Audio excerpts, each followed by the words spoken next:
Sa është e rëndësishme pastërtia në Islam? Po edhe kjo pyetje hyn tek natyra, pastërtia, pra ta mbojnë një natyrë të pastërt, mos ta ndotim, mos ta shkatrojmë. Pastërtia, siç ka thonë edhe i dashtuni ynë Muhammed alayhi salatu wassalam, at-tahuru shatrul iman, an-nadhafatu min al-iman, pastërtia është gjysma e besimit. Pra, kur është ambienti i pastërt, edhe ne ndihemi të pastërt, edhe ndihemi mirë. Sepse siç duhet të pastruar shpirti me dhikr, me bamirësi, me punë të mira, ashtu duhet pastru dhe ambienti ku jetojmë, sepse kontaminon pastaj era dhe nuk mund të jetohet aty. Pra bëhet ambienti i papërshtatshëm. Pastaj Zoti ka thonë Kur'an: Inna Allaha yuhibbu at-tawabin wa yuhibbu al-mutatahhirin. Allahu i don ata që pendohen dhe pastrohen. Shembullin më të mirë kemi dërgumin e Zotit, alayhi salatu wassalam, i cili tha: nëse keni pranë shtëpisë suaj një lum dhe shkoni laheni 5 herë në ditë në atë lum, a do të mbetej ndonjë papastërti tek ju? Jo, normalisht që jo. Prandaj tha, shembulli i kësaj është sikur avdesja dhe namazi që e bëjmë na 5 herë në ditë. Për çka falesh 5 herë në ditë? Me të pastru shpirti. Po. Për çka merr avdes 5 herë në ditë? Me të pastru pjesët e trupit.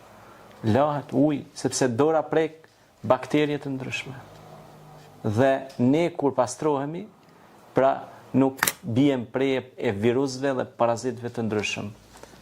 Dhe pastërtia, pastaj Allahu ka thonë në Kur'an: O ju të cilët keni besu, ja ayyuhalladhina amanu, khudhu zinatakum 'inda kulli salat. Ka thonë, o ju që keni besu, pastrohuni para çdo faljet namazit. Do më thonë, kur dalsh para krijuesit, se ti kur lidhesh namaz je para krijuesit, thot do të mu pastrua me koni pastërt. Jo vetëm do më thonë në aspektin spiritual ose shpirtëror që ti duhet të koncentrohesh në namaz, po duhet të jesh i pastërt në aspektin trupor, lëndor, ambientor.